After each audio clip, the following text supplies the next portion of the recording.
লীগ আজকে ক্ষমতাচ্যুত হয়েছে কি কারণে? তারা দেশে গণতন্ত্র দেয় নাই, তারা দেশে ভোটের অধিকার কেড়ে নিয়েছিল। সেই কারণে হিন্দু মুসলিম বৌদ্ধ সবাই একত্রিত হয়ে হাসিনারে বিদায় করছে। এটা শুধু মুসলমানরা বিদায় করে নাই। তাই আজকে এই বাংলাদেশে আপনাদের সবার অধিকার আছে। আমরা বিশ্বাস করি কারো ষড়যন্ত্রে, কারো চক্রান্তে আপনারা পা দেবেন না। আমরা ঐক্যবদ্ধভাবে একসাথে ইনশাল্লাহ কাজ করব। আর এই পুরনো ঢাকার একটা ঐতিহ্য আছে, এখানে কখনো ভেদাভেদ হয় নাই। আগামীতেও যদি তারা কোনো চেষ্টা করে, সবাই সম্মিলিতভাবে আমরা সেটা প্রতিহত করব। খারাপ যে খারাপ, সে মুসলমানদের জন্য খারাপ, সে হিন্দুদের জন্য খারাপ। যে ডাকাত, যে চোর, আওয়ামী লীগ ছিল ভোট চোর, ভোট ডাকাত, কাজে তারা সবার জন্য ডাকাত। আমরা চাই ভোটের মাধ্যমে সরকার পরিবর্তন হবে, কিন্তু আওয়ামী লীগ সেই কথা শুনে নাই। আজকে যদি ভোটের মাধ্যমে হাসিনার বিদায় হতো, তাহলে কি এক কাপড়ে তাদের পালাইতে হইতো? পালাইতে হইতো না। তাই এখন আমরা সামনে দিলেও চাই, আমরা একটা সুষ্ঠু নির্বাচন চাই।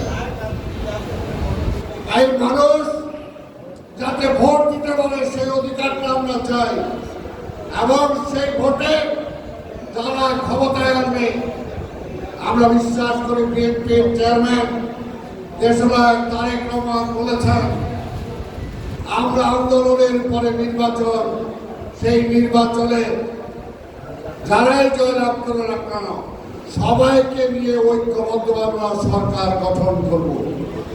তাই ভাইরা, বাংলাদেশ এখনো কিন্তু যারা টাকা পাচার করেছে তাদেরকে ধরা হয় নাই, যারা চুরি ডাকাতি করেছে তাদের ধরা হয় নাই, যারা সিন্ডিকেট করেছিল তাদেরকে এখনো ধরা হয় নাই।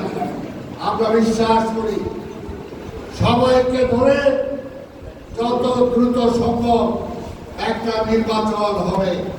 সেই নির্বাচনে আমরা বিশ্বাস করি দেশনেত্রী বেগম খালেদা জিয়া, দেশনায়ক তারেক রহমানের নেতৃত্বে ইনশাল্লাহ বাংলাদেশে আবার আমরা রাষ্ট্র ক্ষমতায় যাব, এবং তখন আমাদের এই ভাই বোনদের সবাইকে নিয়ে এই দেশে যাতে শান্তি ফিরে আসে, মানুষের অধিকার ফিরে আসে, সেটার জন্য আমরা চেষ্টা করব।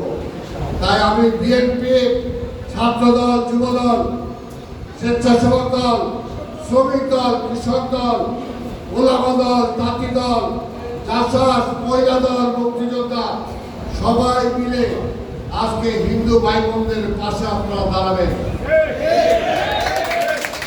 কেউ যাতে কোথাও কোনো অঘটন ঘটাতে না পারে, কেউ যদি চেষ্টা করে তাহলে ঘুরে পুলিশে দিয়ে দিবেন। সোজা কথা, আমরা এই দেশে অরাজকতা বিশ্বাস করি না, আমরা শান্তিতে বিশ্বাস করি, আমরা সহাবস্থানে বিশ্বাস করি।